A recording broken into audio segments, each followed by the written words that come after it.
This is a super easy alternative to the traditional granny square that can be used in almost any pattern where it calls for a traditional granny square if you're looking for a different look. I like to think of this as a little bit more floral, a little bit daintier, and a little bit less grid-like than a traditional granny square. I've never tried to mix it in a pattern with granny squares, but I think it would look really pretty. I don't know. I think it works really great in both solid yarns as well as variegated yarns. And if you know how to make a traditional granny square, this will be super easy for you. We'll start with a slip knot.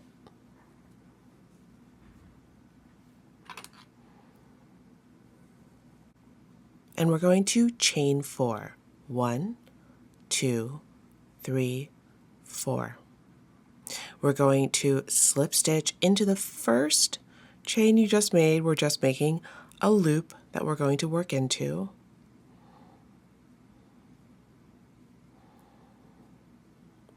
And for the sake of the first round, I'm going to try to work this tail underneath the round just so we don't have to weave in as much later on. But feel free to do whatever is most comfortable for you. We are going to be working into that loop we just made. We're going to start this very, very similarly to a traditional granny square with slight differences. So let's chain 3.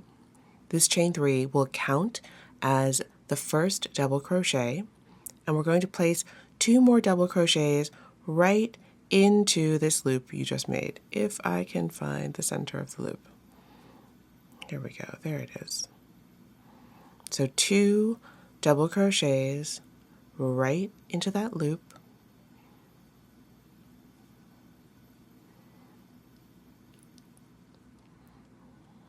Now, instead of chaining 2 or chaining 3 for the corner of your first round, we're just going to chain 1.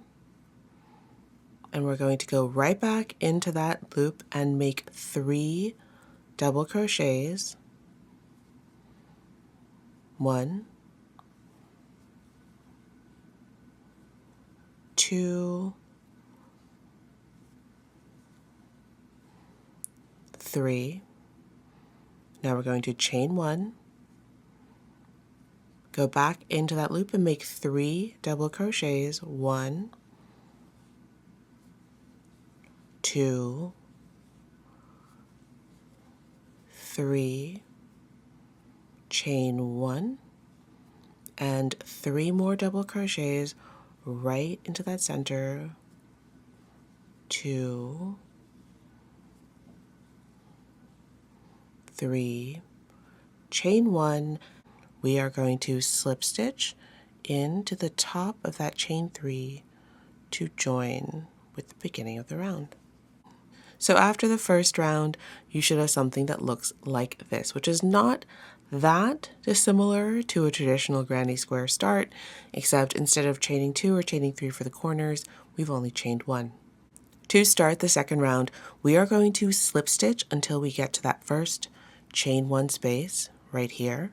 So we're going to slip stitch into that first double crochet, slip stitch into that second double crochet, and then slip stitch into that first chain 1 space. Now we're going to chain 3, 1, 2, 3, and we're going to place 4 more double crochets right into that same chain 1 space. 1, 2, 3, 4. Now if we count that chain 3 as if it's a double crochet, that counts as 5 double crochets in that chain 1 space. Now we're going to chain 1, and in that next group of 3 double crochets from the previous row, we're going to find that middle double crochet and place a double crochet right on top. Chain 1, find the next chain 1 space from the previous row. Mine is right here where my finger is. And we're going to place 5 double crochets right into that chain 1 space from the previous row. So 1, 2, 3, 4, 5, chain 1, find the middle double crochet in that group of 3 double crochets in the previous row and place a double crochet right on top of it. Chain 1, find the next chain 1 space from the previous row and place 5 double crochets right in that chain 1 space. 1, 2, 3, 4, 5, chain 1, find the middle double crochet of those 3 double crochets in the previous row, so it's the second double crochet. We're going to place a double crochet right on top of that one, chain 1, and find the next chain 1 space from the previous row, mine is right here, and place 5 double crochets into that chain 1 space. 1, 2, 3, 4, 5.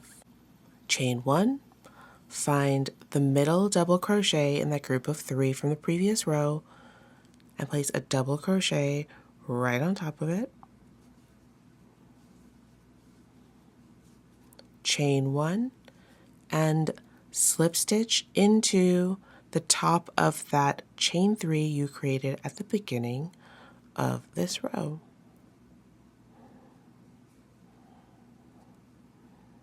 And that is the end of your round 2. And it should look something like this. So sort of like a granny square, but sort of not like a granny square.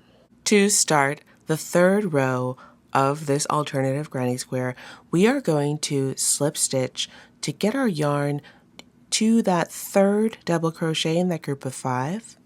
So we're going to slip stitch over 1 and 2. Now we're going to chain 3 and we're going to place 5 more double crochets right into the top of that 3rd double crochet in that group of 5 from the previous row. So right where your yarn is, we're going to place 5 more double crochets right into that stitch. 2, 3, 4, 5. Counting that chain 3 as if it's a double crochet, that's a total of 6 double crochets in that middle double crochet of that group of 5 from the previous row. So just in the corner there. Now we're going to find that lone double crochet that's in between the 2 corners, and we're going to place 3 double crochets into the top of that lone double crochet from the previous row.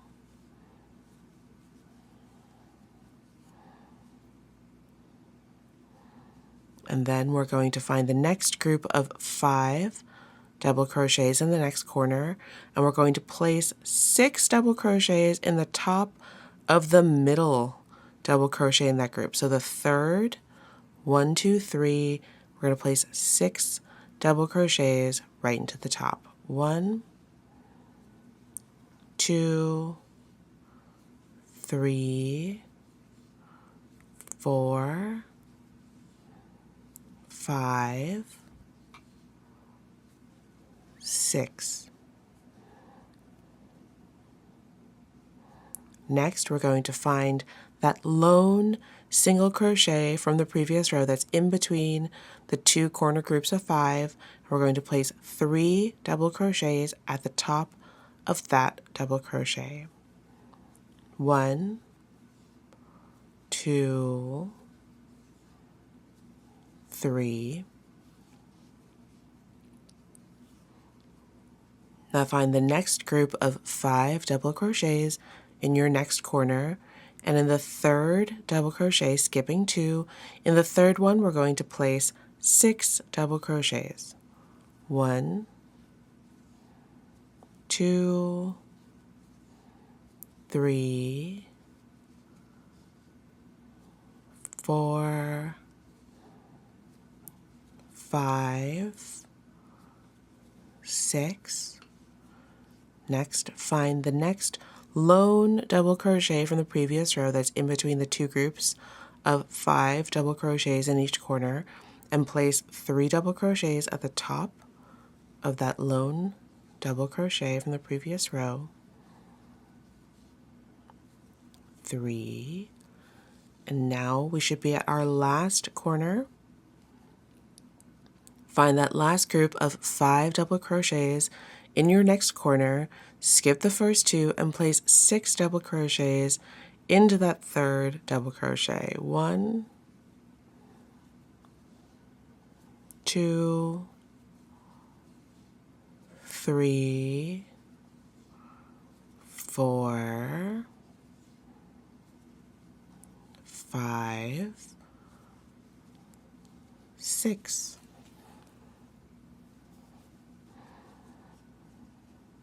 Now we have one more group of double crochets to do. So find that last lone double crochet on the last side that's in between those two corner groups of 5 double crochets.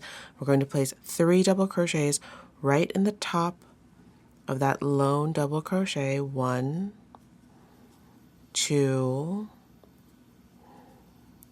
3, and to close off this round, we are going to join to the top of that first chain 3 you made, the very tippy top of that first chain 3. We're going to join with a slip stitch. If I can find it, here we go, with a slip stitch. And that is the end of round 3. This alternative granny square does tend to curl up a little bit, so it would benefit from blocking. To start the final round of this alternative granny square, we're going to try to get our yarn to that spot. It's not even actually a space. You see that this is a corner with 6 double crochets in it.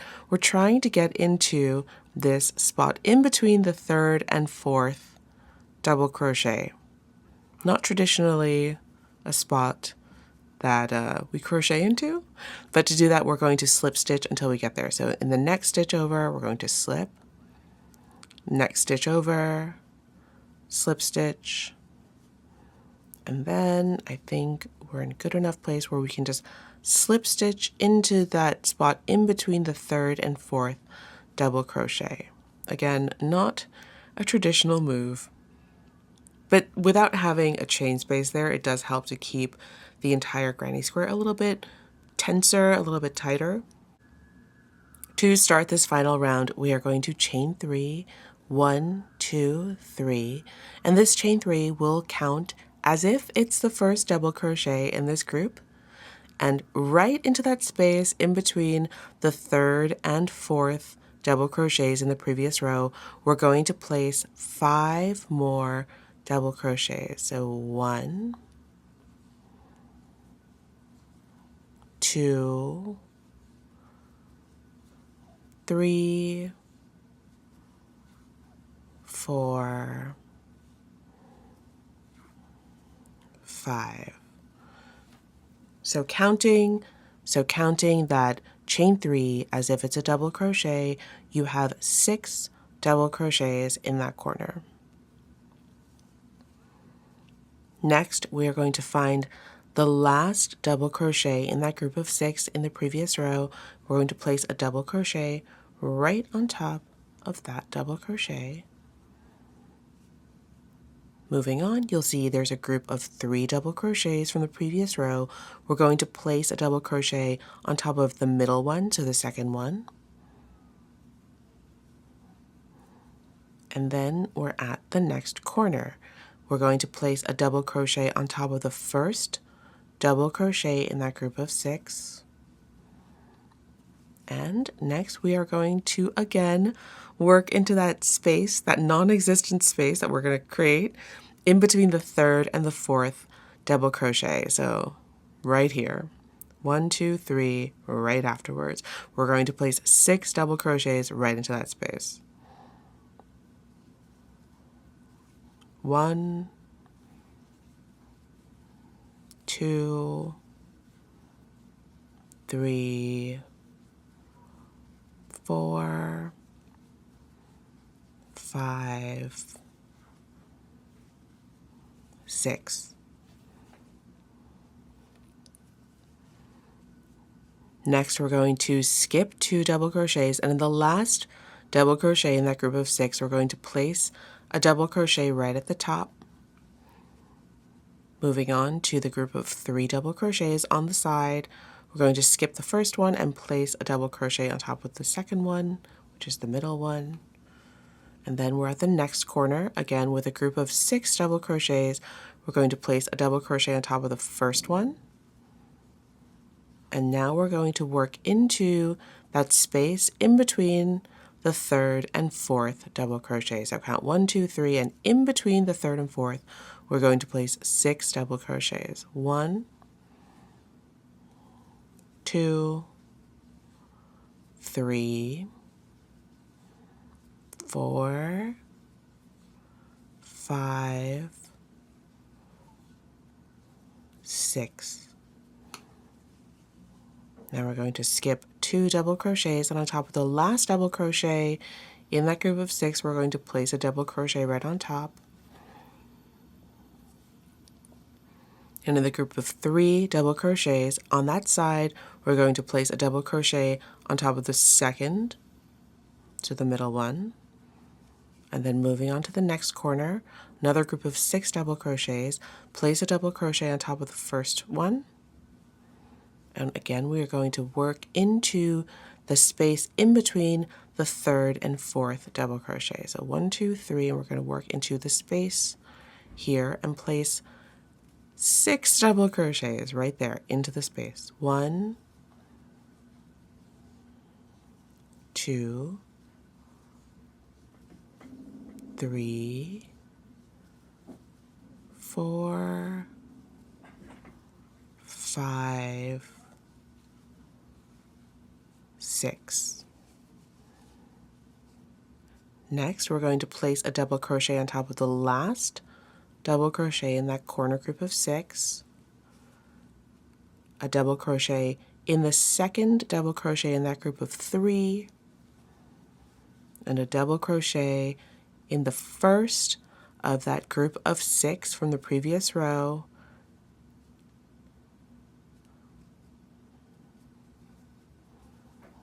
and to end this row we are going to slip stitch into the top of that first chain 3 that you made.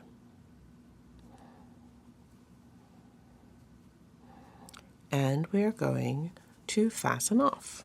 And after 4 rows, you should have something that looks a little bit like this. So this sample I've done in a DK weight superwash merino, which I think is so pretty because you get that texture of the wool, but also the slight glossiness of superwash, and you can see all the detail right there. Again, though, this looks great in so many different types of yarn, and I think it can really enhance any project where you're looking for a granny square with a twist. Thank you so much for watching. Please like and subscribe, and I will see you in the next video.